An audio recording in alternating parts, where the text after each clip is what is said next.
band getting on all right? Yeah, very good actually. Yeah, it's been a good tour. We're trying to make it, give ourselves more things to do together and more fun things. The schedule hasn't been so hectic, so everyone's got along a lot better. It is sounding really good. It does sound really good, and I think it's worth.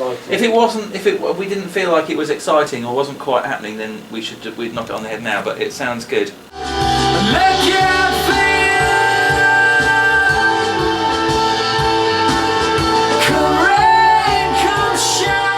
On the last tour, I think I was working on this one on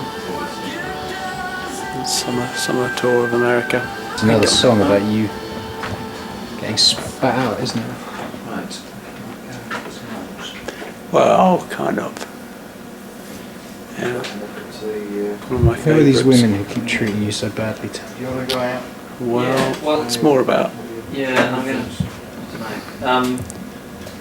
friendship. Mastered the camera at last. What were you saying? Just say that last bit again. In the heat of interview, it's about to get some gold. Possibly not gold, though. You're unlikely to get any gold from me, Ed.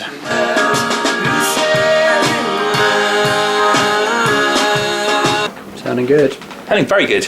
Good. Very exciting. It's going to be a good one. Good. Phil Ritchie. Sweaty. That was an extraordinary thing. I don't know where Tim gets these things from, these stupid ideas for drum parts. You get a demo through and he goes, oh, yeah, so I just want to sort of do that really. It's just some insane drum part. And he's like, okay, how am I going to do that?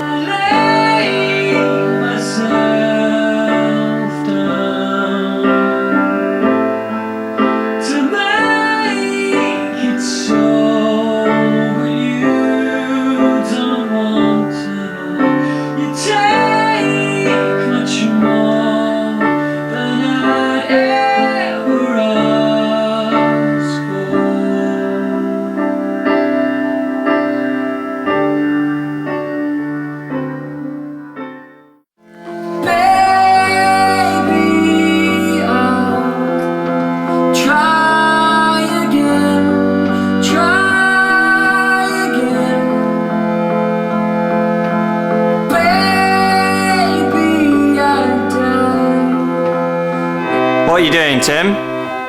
Sorry? What are you doing? Playing the harmonium. You're going to be the new Ed. Yeah.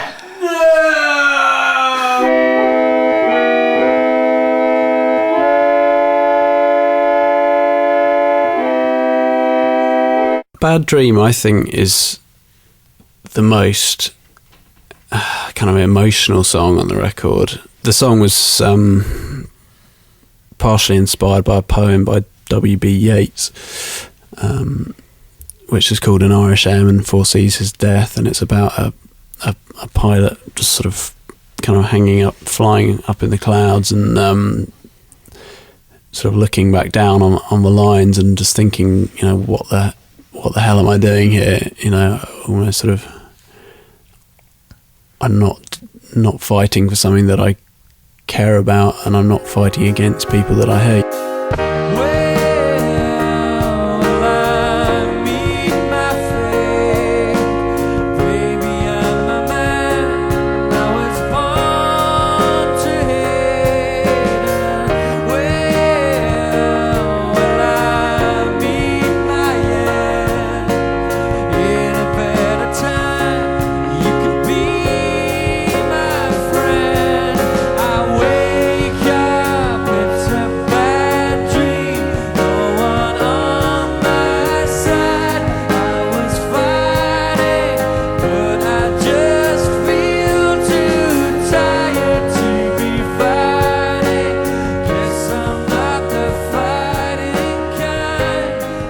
Done about 3 weeks of rehearsing, and it's all sounding really great actually. It was a bit shaky to start with.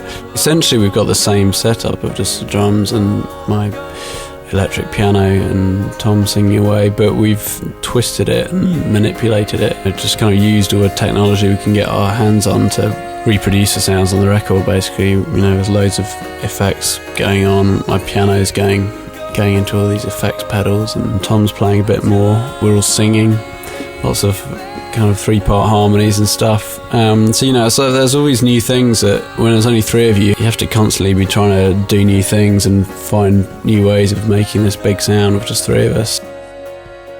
This record, more than the first one, it was a process of all of us kind of confronting our fears and working through all these things lyrically that were quite kind of painful, and really pouring everything about ourselves into making the music. So it's a real kind of visceral, thrilling thing. I think with this record, we've been sort of living in those songs, the 3 of us, for the last year or so, and they're so kind of completely and utterly sort of personal to the 3 of us, and so real, for us. The kind of original bond that sort of got us together is really music, and a dream.